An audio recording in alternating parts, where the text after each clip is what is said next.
Now, I'll give you a couple of business ideas as to what you will learn in the program. I'll give you a couple of business ideas as to what you will learn in the program. I'll run through with it very slowly so that you understand, because it has some mathematics in it. You'll learn a lot of financial metric. What do I mean by that? Let's just take an example. This example is of a clinic which has 60 patients per month. Okay? 60. It's an example. Now, this clinic has fixed costs of 5,000. Now, fixed costs are things like rent, salaries, utilities, maintenance, and the like. Okay? So this clinic has fixed costs of 5,000, and it also has variable costs such as materials, disposables, lab charges of 3,000 in this example. So the variable cost per patient in this example is very simple.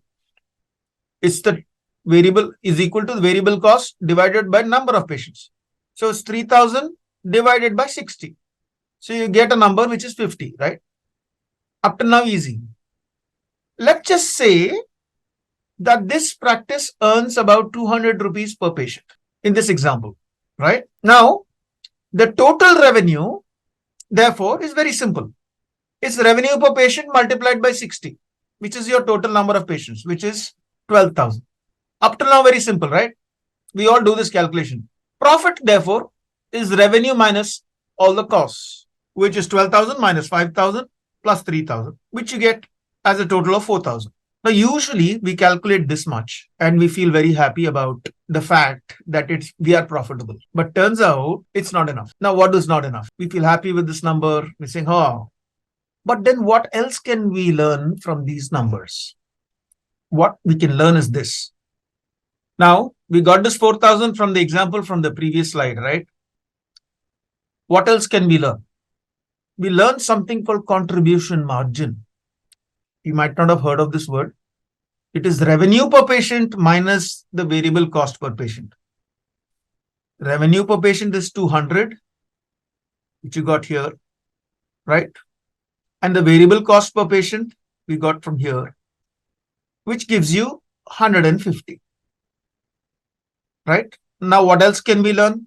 We learn something called break-even point, which is all your fixed costs divided by your contribution margin. Your fixed costs, such as rent, salaries, and utilities, which is 5,000, divided by the contribution margin, which is 150, which gives you an answer 33.3.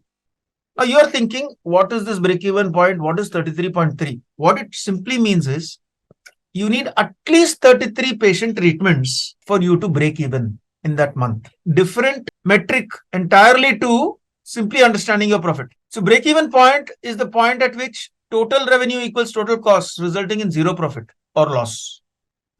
It represents the total number of patient treatments needed to cover all your costs.